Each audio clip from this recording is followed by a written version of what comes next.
नमस्कार, कसे आहात? आजपासून नवरात्रीला सुरुवात होते आणि आज बऱ्याच ठिकाणी घटसुद्धा बसवले जातात. तर सकाळी माझी घरातली सगळी कामं झाली आहेत आणि सगळे मंदिरातले देवांच्या मूर्त्या आहेत त्या मी सगळ्या स्वच्छ केल्या आहेत. छान अंघोळ घातली आहे आणि मंदिरसुद्धा सगळं मी साफ करून घेतलं आहे. सर्वात पहिले मी इथे गॅसची पूजा करून घेते आणि नंतर मग मंदिरातली पूजा करते. आज मी अखंड दिवासुद्धा लावणार आहे. सगळ्यात पहिले तर तुम्हाला शारदीय नवरात्री उत्सवाच्या खूप खूप शुभेच्छा. आजच पहिला दिवस आहे आणि घटस्थापनासुद्धा केली जाते. घटस्थापनेला घटामध्ये देवीची स्थापना करतात आणि पूजासुद्धा करतात. 9 दिवस नंददीप प्रज्वलित करून त्याची पूजा केली जाते. तर बऱ्याच ठिकाणी घट बसवले जातात, पण मी नाही घट बसवत. मी अखंड दिवा लावते. आणि आज गुरुवारसुद्धा आहे आणि आजचा जो रंग आहे तो पिवळा आहे, म्हणून मी सुद्धा पिवळ्या रंगाची साडी नेसली आहे. आणि मलासुद्धा पिवळा रंग खूप आवडतो. 2 ऑक्टोबरला गांधी जयंती होती, तेव्हा मी अंधेरीला गेली होती. चिकूचं कॉम्पिटिशन होतं जिम्नॅस्टिकचं. त्यासाठी मग मी मार्केटला गेलीच नाही. मला काही फुलं, हारं आणायची होती देवांसाठी, तर मी गेलीच नाही. वेळच नाही मिळाला आम्हाला. त्यासाठी मग मी सकाळी वॉकला गेली होती, तेव्हा मग येताना मी हा एक हार आणि थोडीफार फुलं घेऊन आली. मला सगळी पिवळ्या रंगाची फुलं आणायची होती, शेवंतीची, पण मला मिळालीच नाही. कारण मी मेन मार्केटमध्ये गेलीच नव्हते. त्यासाठी ज्या मी वेण्या आणते देवींना ते सुद्धा मला मिळालं नाही. तर कधी पण असंच होतं, जेव्हा सण असेल ना तेव्हाच संपलेले असतात, नाहीतर माझं तरी जाणं होत नाही मार्केटमध्ये. तर असं जेवढी फुलं मिळाली आहेत त्याच्यामध्येच मी छान देवींची पूजा करते. मला खूप दिवसापूर्वी एका ताईची कमेंट्स आलेली की देवींना मळवट भर म्हणून. छान असतं ते आणि दिसायलासुद्धा छान दिसतं. तर मी हे फर्स्ट टाईमच असं मळवट भरते. लास्ट टाईम एकदा मी देवीला भरलं होतं, महालक्ष्मीच्या मूर्तीला. तर त्याच्यानंतर मी कधीच लावलं नव्हतं. पण म्हटलं आज देवींचा वार आहे, तर म्हटलं आपण छान त्यांना मळवट भरूया. तर हे बघा, आणि हे किती सुंदर दिसतंय. हळद आणि चंदन मिक्स करून देवींचा मळवट भरला आहे. माझ्याकडे तुळजाभवानीची मूर्ती नाही आहे. जेव्हा मी तुळजापूरला जाईल तेव्हा तिथून घेऊन येईल म्हणून मी आणत नाही आहे. तर मागच्या महिन्यातच माझी मम्मी पप्पा सगळे गेले होते, तर मी त्यांना मागवणार होती, पण जेव्हा मी जाईल तेव्हा घेऊन येईल म्हणून मी मागवली नाही. तर हे बघा, महालक्ष्मीची मूर्ती पण खूप सुंदर दिसते. आणि आता मी ह्या मोठ्या महालक्ष्मीच्या मूर्तीला छान मळवट भरणार आहे. मला हे एवढं आवडलं. आता ह्याच्या पुढे मी नेहमी असं देवींना मळवट भरत जाईल. रोज तर नाही होणार, पण कधी सण वगैरे असेल तर तेव्हा मी नक्की असं मळवट भरेल. खूप मला आवडलं आणि खूप सुंदर दिसते. ज्यांनी मला हे सांगितलं होतं त्यांनी खरंच सांगितलं होतं खूप छान दिसतं आणि देवीसुद्धा प्रसन्न होतात असं मळवट भरल्याने, त्यांनी मला सांगितलं होतं कमेंट्समध्ये. आता कुंकवाचा टिका लावल्यावर बघा किती छान दिसते मूर्ती, अजून सुंदर दिसते. आजपासून उपवासाला सुरुवात होते. कोणी नवमीला उपवास सोडतात तर कोणी दशमीला. तर माझासुद्धा उपवास आहे आणि आजपासून अखंड दिवासुद्धा लावला जातो. तर मी सुद्धा लावते. मी श्रावण महिन्यातसुद्धा लावला होता अखंड दिवा. तर त्या दिव्याबद्दल पण मी तुम्हाला पुढे सांगते. मला बरेच कमेंट्ससुद्धा आलेले. तर हे बघा, छान आपल्या देवींना मळवट भरला आहे मी आणि सगळ्या मूर्त्या खूप सुंदर दिसतात आहे. आजचा जो रंग आहे तो पिवळा आहे, म्हणून मी बाळकृष्णालासुद्धा पिवळ्या रंगाचा ड्रेस घालते. देवींनासुद्धा मी पिवळ्या रंगाचं वस्त्र घालणार आहे आणि मंदिरातसुद्धा मी आसन पिवळ्या रंगाचंच टाकलं आहे. तर आज सगळीकडे पिवळा पिवळा रंगच आहे. आता मी अखंड दिवा लावते, त्यासाठी मी आसन काढते. आधीच्या एका व्लॉगमध्ये मी तुम्हाला सांगितलेलं मला देवांचे आसन आणि वस्त्र ठेवण्यासाठी एक मोठा बॉक्स आणायचा आहे. मी असेच ठेवले होते, तर ते खूप जमा झालेले. कॅबिनेट्समध्ये बसतसुद्धा नव्हते. त्यासाठी मग मी असे मोठे बॉक्स आणले 2, ज्याच्यात मी डेलीसाठी जे वापरते ते ठेवले आहेत आणि एका अशा मोठ्या बॉक्समध्ये कधीतरी मी जे आसन नवीन आहेत, जे सणाला मी वापरते ते ठेवले आहेत. तर हे छोटंसं माझ्याकडे एक चौरंग आहे, त्यावर बघत होते मी आसन कोणतं बसतं. तर या अशा बॉक्समध्ये मी सगळं व्यवस्थित ठेवलं आहे, त्यामुळे छान ऑर्गनाईजसुद्धा राहतात. तर एका बॉक्समध्ये सगळी मी भांडी ठेवली आहेत आणि एकामध्ये आसन ठेवले आहेत आणि एका छोट्या बॉक्समध्ये जे रोज वापरायचे आहेत ते ठेवले आहेत. तर आता मी अखंड दिवा लावून घेते आणि देवीनासुद्धा छान मी वस्त्र घातले आहेत. त्याच्या आधी इथे मी एक छोटंसं स्वास्तिकसुद्धा काढते. मी 9 दिवस अखंड दिवा लावते, त्यासाठी मग इथे मी खाली मंदिराच्या बाजूलाच चौरंगावर ठेवणार आहे. जेव्हा मी श्रावण महिन्यामध्ये अखंड दिवा लावला होता तेव्हा मी मंदिरातच ठेवला होता एका साईडला, कारण 1 महिना चालू होता दिवा, त्यासाठी मग इथे खाली कुठे ठेवू म्हणून मग मी वरतीच ठेवलं होतं. तर आता 9 दिवस इथे छान दिवा कंटिन्यू पेटत राहणार. तर या दिव्याबद्दल मी 2 ब्लॉग केले आहेत डिटेलमध्ये, तरी मला कमेंट्स येतात आणि मला हे सुद्धा कमेंट्स आले की हा दिवा तुम्हाला खूप महाग पडला आहे. सेम आम्ही असा दिवा 1000 रुपयाला मागवला आहे. तर हा दिवा मी 3100 रुपयाला घेतला होता, 100 रुपये शिपिंग चार्जेस. तर मी इन्स्टा पेजवरून मागवला होता. मीरात पूजा कार्ड त्यांचं इन्स्टा पेज आहे, तर त्यांनी त्यांच्या इन्स्टावर सुद्धा टाकलं आहे की सेम असे दिवे आहेत ना बनवून 1000 रुपयाला विकतात ते, फ्रॉड आहेत ते म्हणून सुद्धा सांगितलं आहे त्यांनी.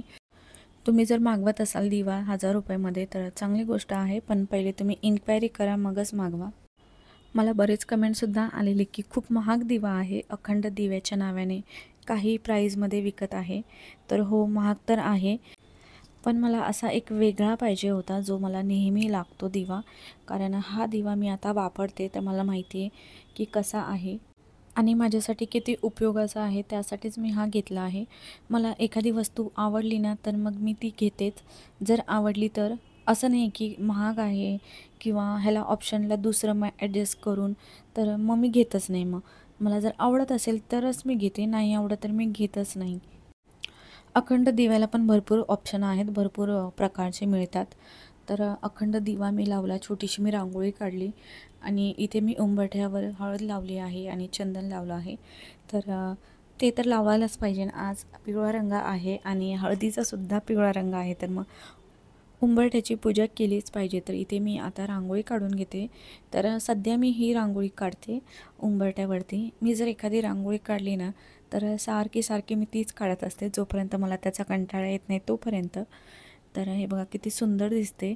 आणि ते लक्ष्मीची पावलं काढते. तर मला दिवाळीच्या आधी लक्ष्मीची पावलं आणायची आहेत चांदीची. एका साईडला आहेत ती, तर तिथे मी हळदीचं लेपन केलं आहे, एका साईडला आहे त्यासाठी. मग हे बघा किती सुंदर दिसते. फुल फॅन केला होता मी मगाशीच उंबरठा सुकण्यासाठी, पण सुकला नाही. तर इथे मी लक्ष्मीची पावलं काढली, पण नंतर मला वाटलं की मी लाल रंगात पावलं काढली असते तर अजून छान दिसलं असतं. पण ठीक आहे, रांगोळी वगैरे माझी काढून झाली आहे आणि आता सगळा पसारा आहे तो मला आवरायचा आहे. उंबरठा खूप सुंदर दिसत होता. जेव्हा आपण छापून अशी रांगोळी काढतो ना तर ती थोडीफार सांडते आणि मग ती नंतर पायाला लागत राहते. त्यासाठी हे सगळं आता मला व्यवस्थित ठेवायचं आहे. कितीही मी कॅबिनेट्स ऑर्गनाईज करून ठेवले ना, जेव्हा गरज पडते आपण काढतो सामान तेव्हा परत पसारा होतोच, माझ्याकडून तरी होतोच. तर आता सध्या मी ठेवून देते. दसरा दिवाळीला खूप छान छान रांगोळीचे साचे भेटतात छोटेवाले, तर ते सुद्धा मला आणायचे आहेत. असे ते भेटत नाही, काही सण वगैरे असेल तेव्हाच भेटतात. सगळी माझी देवपूजा झाली आहे, अखंड दिवासुद्धा लावला आहे आणि रांगोळीसुद्धा काढून झाली आहे. हे सगळं सामान ठेवते आणि धूप लावते. सध्या मी शेणाचे धूप लावते, जे मी एक्झिबिशनमधून घेतले होते, तुम्हाला आधीसुद्धा मी दाखवले होते. तर शेणाचे धूप मला खूप आवडतात ते सध्या, आणि छान त्यांचा स्मेलसुद्धा येतो आहे. तर त्यासाठी सध्या मी तेच वापरते. जोपर्यंत मी बोर होत नाही तोपर्यंत तेच धूप आणि तीच अगरबत्ती मी लावत राहते नेहमी.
मी या चहाच्या पातेला कलई केली नाही आहे, मला करायची आहे पण ते राहूनच जातं.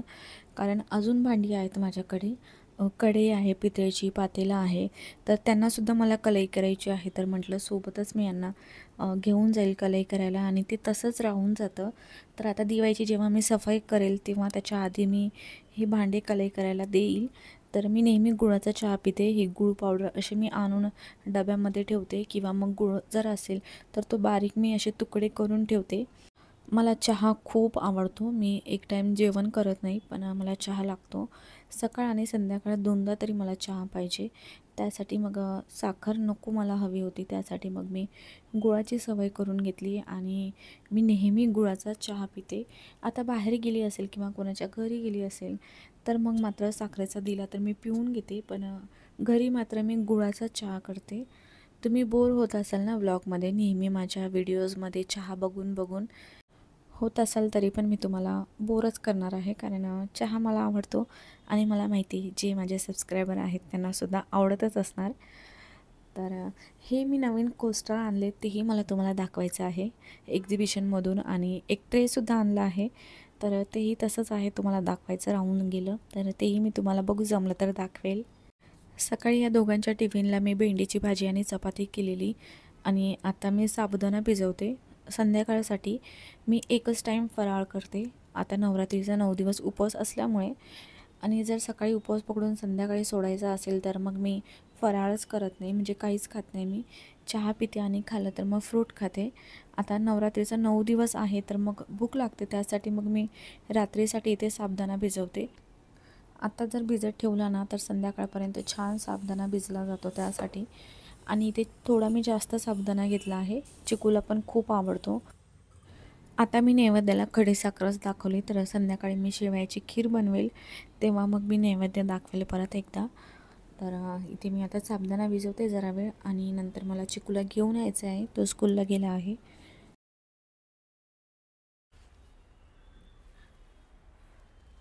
नमस्कार, कसे आहात? सर्वात पहिले तुम्हाला शारदीय नवरात्री उत्सवाच्या खूप खूप शुभेच्छा. आजपासून नवरात्रीला सुरुवात होते आणि आज आहे पहिला दिवस.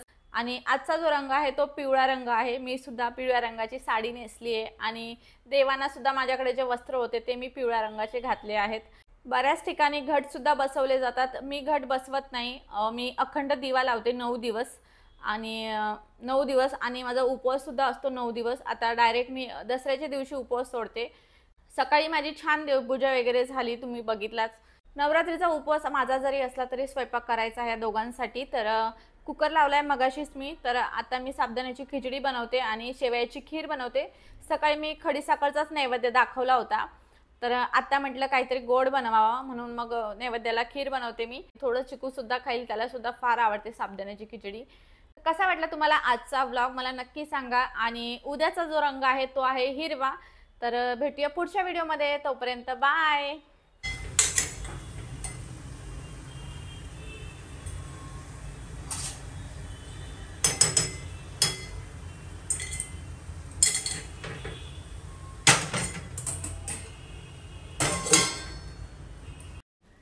इथे मी कुकर लावला आहे, डाळ-भात ठेवला आहे आणि नंतर मग गरम गरम मी भाकरी बनवेल. एक भाकरी संदीपसाठी, चिकू डाळ-भात आणि साबुदाण्याची खिचडी खाईल. तर आता माझ्यासाठी मी साबुदाण्याची खिचडी बनवते. 7:45 होत आलेत आता. 8:30ला चिकू येतो, मग तो आल्यावर भूक लागली बोलतो, त्यासाठी मग मी पटकन बनवून घेते. जेव्हा मी साबुदाण्याची खिचडी उपवासासाठी बनवते तेव्हा मी जास्त काहीच टाकत नाही त्याच्यात. हिरवी मिरची, कढीपत्ता, जिरे आणि बटाटा आणि उपवासाचं मीठ. जेव्हा मी असंच बनवते खाण्यासाठी तेव्हा मी त्याच्यात कोथिंबीर, टमॅटो असं सगळं टाकते, त्यानेसुद्धा छान लागतं. आणि साबुदाण्याची खिचडी गरम गरमच छान लागते. तर आता दिवसभर खूप काम केल्यामुळे थकली आहे, त्यासाठी मी पटकन बनवते. उपवासाचं मीठ मी काचेच्या भरणीमध्ये काढून ठेवलं होतं, पण ते ओलं ओलं झालं होतं आधीचं, त्यासाठी मग हे दुसरंवालं मीठ आहे, उपवासाचंच आहे ते सुद्धा, तेच टाकते मी ह्याच्यात. आणि भरणी मी मगाशी स्वच्छ धुवून घेतली आहे, तर ती सुकल्यावर त्याच्यात मी भरून घेईल मीठ. आणि माझ्याकडे थोडंच होतं शेंगदाण्याचं कूट, तेच टाकलं आहे. थोडं कमी पडलं आहे, पण ठीक आहे, मी आता बनवेल उद्या. तर चला मग, कसा वाटला आजचा व्हिडिओ आणि भेटूया पुढच्या व्हिडिओमध्ये. तोपर्यंत बाय.